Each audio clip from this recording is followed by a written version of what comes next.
இன்றைக்கி ஒரு சுவாரஸ்யமான வீடியோ பற்றி தான் உங்களுக்கு எக்ஸ்பிளைன் பண்ண போகிறேன்.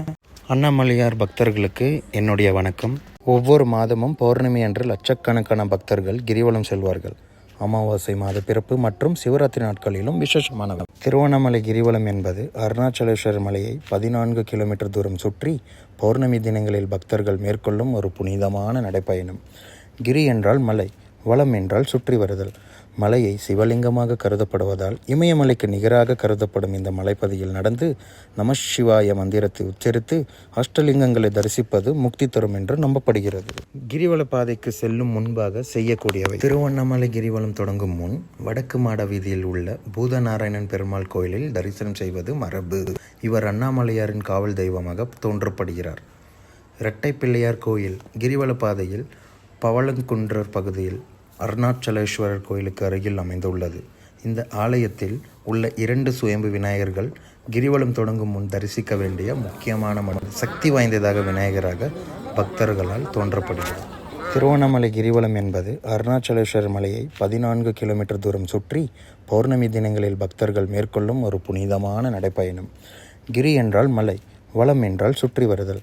மலையை சிவலிங்கமாக கருதப்படுவதால் இமயமலைக்கு நிகராக கருதப்படும் இந்த மலைப்பதியில் நடந்து நமசிவாய மந்திரத்தை உச்சரித்து அஷ்டலிங்கங்களை தரிசிப்பது முக்தி தரும் என்று நம்பப்படுகிறது. கிரிவல பாதை மொத்தம் 14 கிலோமீட்டர் தூரம் கொண்ட பாதையில் பக்தர்கள் அண்ணாமலையாரை மனதில் நினைத்து நிதானமாக நடந்து செல்ல வேண்டும். காலணி அணியாமல் வெறும் காலில் நடப்பது சிறந்தது.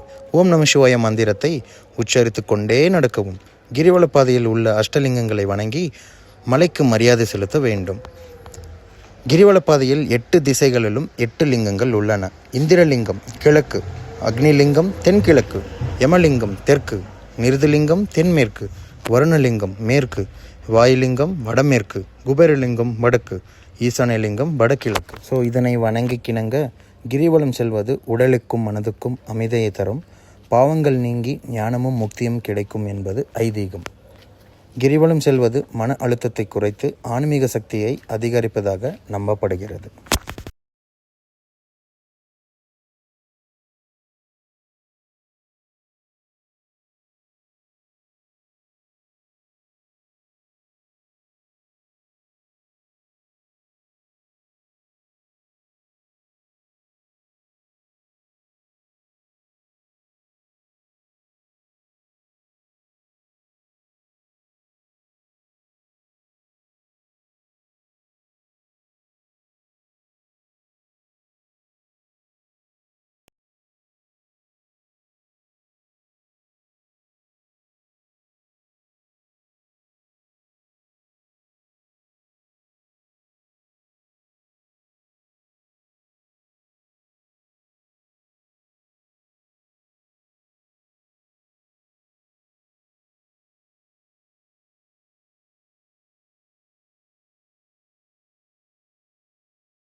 Welcome to Great Krigalan Magic Show. வாழ்க்கைனா சில அடியில் விளக்காட்டு வியாபாரம்.